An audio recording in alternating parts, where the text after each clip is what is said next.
विचार विचार जदि करा आईन जदि करा समस्त समान करा आज्ञा दुईटा पार्टी पैसा नहीं कि आज्ञा जदि पीयूष बेन हो पार्टी हाँ मैंने बेन कहीं हेबे सिंह बाहिनी गोटे नियम हम अलग पार्टी गोटे नियम हम पीयूष गोटे नियम हम अलग कलाकार मान गोटे नियम हम ये व्यवस्था न रो मोर कहबार आज्ञा सबू मालिक सामान नुहति आज्ञा किसी मालिक चाहते सब बेले से बड़ हो रे आउ कि समकक्ष यात्रानुष्ठान तैयारी हेनी आज्ञा ये चिंताधारा अच्छी तेणु जी मुंड टेकुची मुंड को दबाई चेष्टा करदी गोटे पार्टी सिंह बाहिनी 8 जन स्टाफ गोटे यात्रानुष्ठान मालिक नहीं जाऊँगी हाँ मुझे पीयूष को आणुची मो पीयूष को बैन कर दिया आज्ञा सहमत नुहे बैन क्या उचित नुहे समस्त यात्रा करने दरकार और सिंह बाहिनी न्याय पाइबा दरकार मोर बहुत पैसा आर्टिस्ट माने सपोर्टिस्ट नहीं फेरी ना ए सब लिखिकी मुझे आम मालिक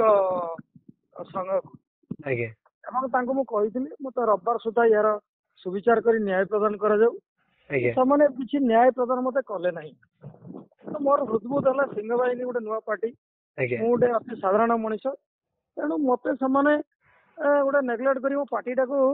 बंद करदे गोटे चक्रांत कर मत हृदबोध है सर गतकाली आम गोटे खबर पाइलु जो कि आपण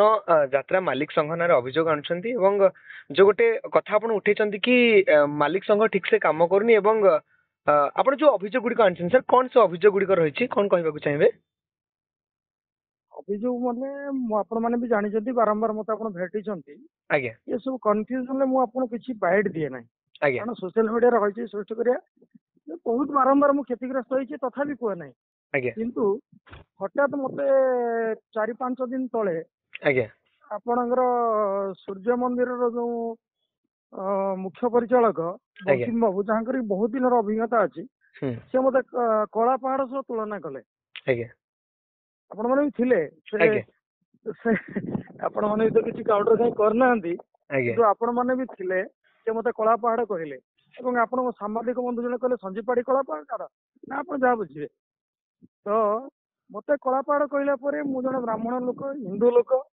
एवं मु संपूर्ण निरामिषासी मत गोटे कला पहाड़ जी जगन्नाथ को उड़ी ये जगन्नाथ मंदिर ध्वंस करते सहित मत तुलना कले मत बहुत बाधिला तथापि 5 दिन अपेक्षा करी ए बाबद मोर बहुत पैसा आर्टिस्ट माने सपोर्टिस्ट नहीं फेरी ना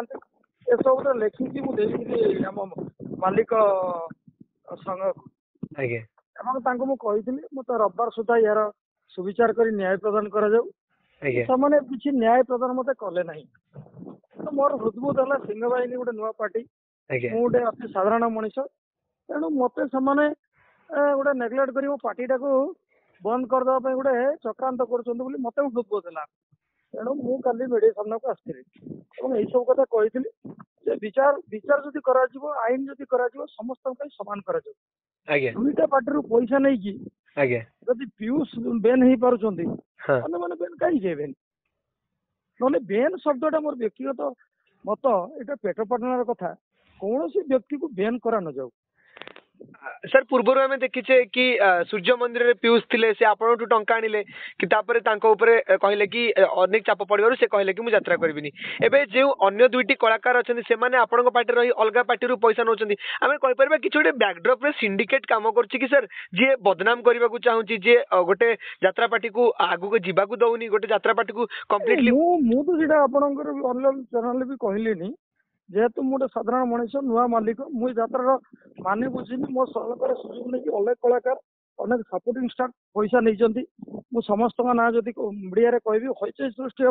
तथापि मालिक संग जनई ये लोक मोर पैसा रखी आज आउ 4 दिन आखड़ा बाकी अच्छी किसी यात्रा पार्टी मोर सपोर्टिंग स्टाफ को आज नापी चक्रांत कर व्यस्त माने व्यस्त अच्छा सिंह बाहिनी केमती न बाहर तेणु सब नियम जो हूँ समस्त सामान हो सिंह बाहिनी गोटे नियम हम अलग पार्टी गोटे नियम हम पीयूष गोटे नियम हम अलग कलाकार मान गोटे नियम हम ये व्यवस्था न रो मोर कहबार आज्ञा सर कि तबे आमे कहि परबे कि एठी संघ जो मालिक संघ जा थिला संघ यार ठीक निष्पत्ति नउनी संघ ठीक से काम करूनी तबे जदी संघ सब मालिक समान नहंती किसी मालिक चाहूचंती सब बेले से बड़ हो रे आउ कि समकक्ष ଯାତ୍ରା ଅନୁଷ୍ଠାନ ତିଆରି ହବନି ଆଜ୍ଞା ଏଭଳିଆ ତାଙ୍କର ଚିନ୍ତାଧାରା ଅଛି। ତେଣୁ ଯିଏ ମୁଣ୍ଡ ଟେକୁଛି ତା ମୁଣ୍ଡକୁ ଦବେଇ ଦେବା ପାଇଁ ଚେଷ୍ଟା କରୁଛନ୍ତି। ସାର୍ ଯଦି ଏଇଭଳି ଭାବେ ଘଟଣା ଘଟେ ତାହେଲେ ଆଗାମୀ ଦିନରେ ଯଦି ଚାହିଁବେ ତେବେ ପିୟୁଷ ଯୋଉ ନିଷ୍ପତ୍ତି ନେଇଥିଲେ ସେ ନିଷ୍ପତ୍ତିକୁ ସେ ଓହରେଇ ପୁଣି ଆସିବାଟା ଉଚିତ ହେବ କି ନାହିଁ? କିନ୍ତୁ ନିଜେ ଏବେ କହୁଛନ୍ତି ଯଦି ମାଲିକ ସଂଘ କହିବ ମୁଁ ଯାତ୍ରା କରିବା ପାଇଁ ପ୍ରସ୍ତୁତ ଅଛି। ଆଜ୍ଞା 2 ମାସ ତଳେ ଦେହ ଖରାପ ଥିଲା, କଣ ଦେହ ସବୁଦିନ ଖରାପ ରହିବ? ଆଜ୍ଞା ଆପଣଙ୍କ ଦେହ ଆଜି ଖରାପ ଅଛି, ଠିକ ହବ ନା ନାହିଁ? ନିହାତି ତେଣୁ ସେଇଭଳିଆ ସିଏ ଯଦି ନିଷ୍ପତ୍ତି, ସିଏ ତ ବାରମ୍ବାର କହୁଛନ୍ତି ଯେ, ସଂଘ ଚାହିଁଲେ ଆଜ୍ଞା ମୁଁ ଯାତ୍ରା କରିବି। ଆଜ୍ଞା କିନ୍ତୁ ଯଦି ଗୋଟେ ପାର୍ଟି ସିଂହ ବାହିନୀର 8 ଜଣ ଷ୍ଟାଫ ଗୋଟେ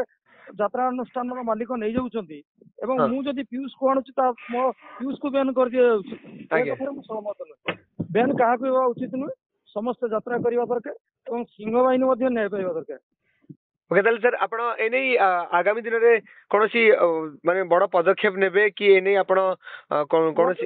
କଣ ନେବି ମୁଁ ତ ତାଙ୍କୁ ସବୁ ଜଣେଇଛି। ନ୍ୟାୟ ବିଚାର ଅପେକ୍ଷାରେ ଥିଲି, ତାଙ୍କୁ ଗୋଟେ ଟାଇମ କହିଥିଲି ଏଇ ସମୟ ଭିତରେ ମତେ ନ୍ୟାୟ ଦିଆଯାଉ, ନହେଲେ ମୁଁ ଆଜ୍ଞା ସୋସିଆଲ ମିଡିଆକୁ ଯିବି। କିନ୍ତୁ ସେଇ ଟାଇମ ଭିତରେ ସେମାନେ ଯେତେବେଳେ ମୋ କଥା ବୁଝିଲେନି, ତାପରେ ବି ଦିନେ ଦିନ ମୁଁ ଅପେକ୍ଷା କରିଥିଲି, ତାପରେ ମୁଁ ମିଡିଆକୁ ବାହାରିଛି। ସାର୍ ଆପଣଙ୍କର ଆଗାମୀ 2025-26 ପାଇଁ ଆଖଡା କେବେଠୁ ଆରମ୍ଭ ହଉଛି ଏବଂ ମୋର ଆଜ୍ଞା କେମିତି ପ୍ରସ୍ତୁତି ଚାଲିଛି? 23 ତାରିଖ ସୋମବାର ଆରମ୍ଭ ହଉଛି। ନାଟକ ଭୋଳାଶଙ୍କର, ଆଜ୍ଞା ରାଇଟର ଦୀପକ ଜେନା, ନିର୍ଦ୍ଦେଶକ ମହେଶ ହାଜିରା ଆରମ୍ଭ ହଉଛି। ଓକେ ସାର୍ ଆପଣଙ୍କୁ ଅନେକ ଅନେକ ଶୁଭେଚ୍ଛା ଏବଂ ଅଭିନନ୍ଦନ। ଆମେ ଆଶା କରିବୁ କି ଅତି ଶୀଘ୍ର ଯେଭଳି ଭାବେ ଯାତ୍ରା ସିଂହ ବାହିନୀ ଗୋଟେ ବଡ ନାମ ଅନେକ ସମୟରେ ଅନେକ ନାଟକ ମଧ୍ୟ ଭେଟି ଦେଇ ସମସ୍ତଙ୍କୁ ଗୋଟେ ମାନେ ସମସ୍ତଙ୍କ ଭଲ ପାଇବା ସାଉଣ୍ଡିଛି। ଆମେ ଆଶା କରିବୁ କି ସାର୍ ନିହାତି ଭାବରେ ଆପଣଙ୍କର ଏଇ ଯୋଉ ବର୍ତ୍ତମାନ ଲଢେଇ କରୁଛନ୍ତି ଲଢେଇରେ କେମିତି ଆପଣ ଆଗକୁ ଯାଆନ୍ତି ଏବଂ ଆପଣ ସଠିକ ନ୍ୟାୟ ପାଆନ୍ତି। ଲଢେଇ କିଛି ନାହିଁ, ମୁଁ ଜାଣିଛି 4.5 କୋଟି ଓଡିଆ ଆଜ୍ଞା ଜଗନ୍ନାଥ ମା ସିଂହ ବାହିନୀଙ୍କ ନାମରେ ଏ ପାର୍ଟି, ତେଣୁ ସେମାନେ ସହାୟ ହେବେ। ଏ ପାର୍ଟି ଆଗକୁ ଯିବେ, ଏଥିରେ ଦ୍ୱିମତ ନାହିଁ।